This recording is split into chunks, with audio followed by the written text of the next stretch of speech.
Do you know what validity, reliability, practicality, and impact are in terms of language assessment?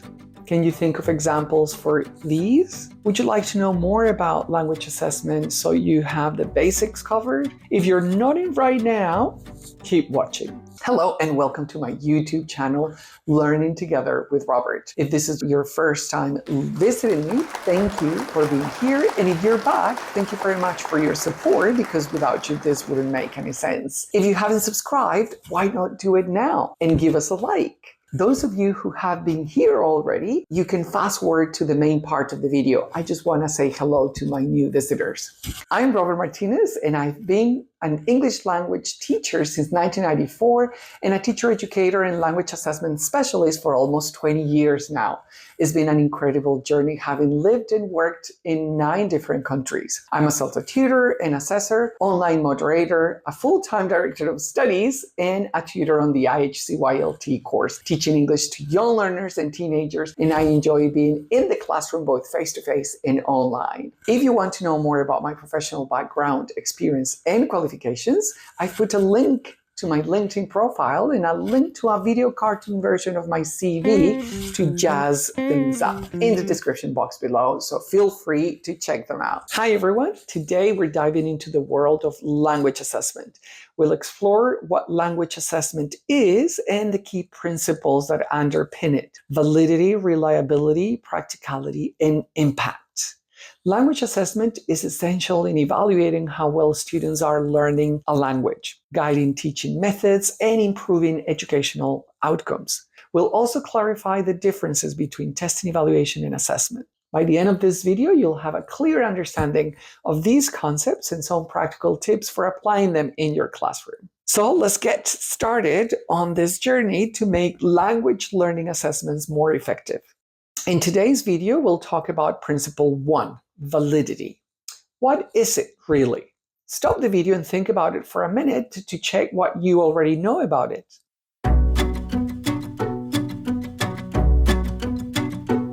Well, validity is the cornerstone of any good assessment. It refers to how well a test measures what it claims to measure. For example, for a language test, this means ensuring that the tasks and questions accurately reflect the language skills or knowledge areas they aim to assess. For example, if you're assessing speaking skills, the test should involve real-life speaking tasks rather than multiple choice questions, as this would not reflect the way speaking is done. We never speak to another person through multiple choice questions.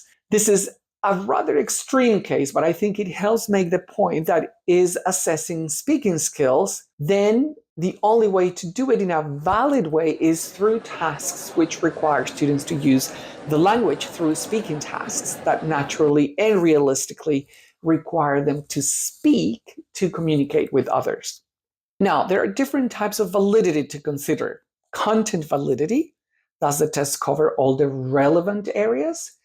In a language proficiency test, so a test which aims to measure overall language ability, this means including all skills: reading, writing, listening, and speaking.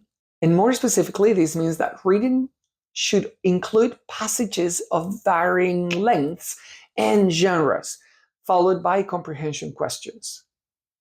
Writing should include tasks that require different types of writing, such as essays, letters, or reports, depending on the aim of the test. For example, is it to show a university I can write essays, or an institution that I could work in an office? Then listening should include audio clips, including conversations, lectures, and announcements with corresponding questions typical of what I would be expected to hear in the context I'm aiming to be in. Likewise, speaking should include tasks such as describing a picture, engaging in a conversation, or presenting an opinion on a given topic. Again, typical of the context in which I want to live and work or study. Also, assessing grammar and vocabulary should be embedded in context to reflect clear and realistic use of the language. In this case, task-based assessment aims to mirror real-world language use, for example, via a simulated job interview or a conversation, an academic presentation, essay or formal email, for example. We also have construct validity. Does it actually measure the theoretical construct it's supposed to? Okay, but what is a construct in English language assessment? A construct is a specific skill, ability, or theoretical concept that the test aims to measure. For example, grammatical competence. This involves knowledge of syntax, morphology, and phonology. And so an example of a test item or question might assess a student's ability to use correct verb tenses or sentence structures. Other possible constructs would be vocabulary knowledge, reading and listening comprehension, writing proficiency, speaking ability, pragmatic competence, that is being able to use language in social acceptable ways, and communicative competence, which includes grammatical, social linguistic, discourse, and strategic competence. It represents the overall ability to use language effectively and appropriately in various communicative contexts. Finally, we have criterion-related validity. How well do the test results correlate with other measures or tests? Basically, if two tests are compared, concurrent validity, for example, IELTS and TOEFL results on one should be good predictors of performance on the other, predictive validity. For instance, if the placement test scores of incoming students are collected and their academic performance is tracked, when these two are compared and there is a strong correlation between them, it would indicate that the placement test has good predictive validity.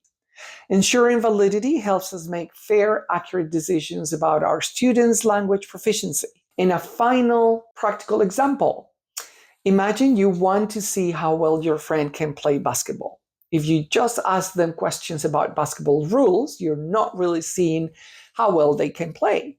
A better test would be to watch them dribble, shoot, and pass the ball. Similarly, in language assessment, if we want to see how well someone speaks English, we should have them actually speak, not just answer grammar questions. Well, we've come to the end, but I'll be sharing more exciting videos, so stay tuned and subscribe. Do let me know in the comments box if you have any special requests, and I'll try to make a video about them. That'll be exciting, don't you think? I'll make sure I'll give you a shout in the video. Do share this video with your friends, and can I ask you a favor? Hit the like button so that more people can see this video. Bye for now, and remember, learning is fun, and you don't have to do it alone. So let's learn together with Robert.